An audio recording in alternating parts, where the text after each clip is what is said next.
Hey, back for more Shakesyear. We are in Act 2, Scene 4 already. One of the sort of odd things about As You Like It is how much of the play is done in verse instead of, or how much of the play is done in prose instead of in verse. So finding the actual 12 uninterrupted lines of text.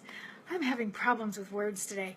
Finding the 12 uninterrupted lines of text within the play is a little more challenging because it's harder to judge 12 lines when it comes to verse. So I'm doing it sort of based on how the first folio has stuff written out. If the prose monologue is 12 lines or more, then I'm counting it a monologue, but if it's not, then I'm not, which means some bigger pieces of text I'm just not doing. Anyway, so today we're in Act 2, Scene 4, and we have shifted away from court into the Forest of Arden. And if you remember, Rosalind and Celia have gone in disguise to live in the forest and seek out Rosalind's father, Duke Senior. And yesterday we had Orlando and Adam encouraging Orlando to not go into the house and get burned to death. And so the two of them also leave together, Adam to play the part of servant at the ripe old age of 80 to the young Orlando. So everybody's going off into the forest. And earlier in this scene, we see Celia and Rosalind and Touchstone wandering through the forest. They're all very tired.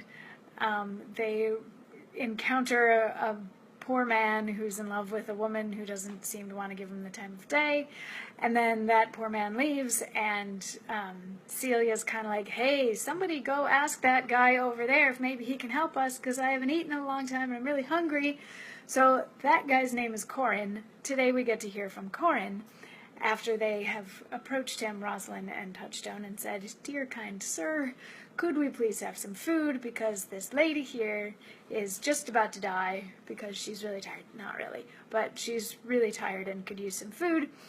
And Corin says, fair sir, I pity her, and wish for her sake more than for mine own. My fortunes were more able to relieve her, but I am shepherd to another man, and do not shear the fleeces that I graze. My master is of churlish disposition, and little reeks to find the way to heaven by doing deeds of hospitality. Besides, his coat, his flocks, and bounds of feed are now on sale, and at our sheepcote now, by reason of his absence, there is nothing that you will feed on. But what is, come see, and in my voice most welcome shall you be. And then they hatch this evil plot to maybe try to buy the land that Corin's master is master of, so that they have somewhere to be.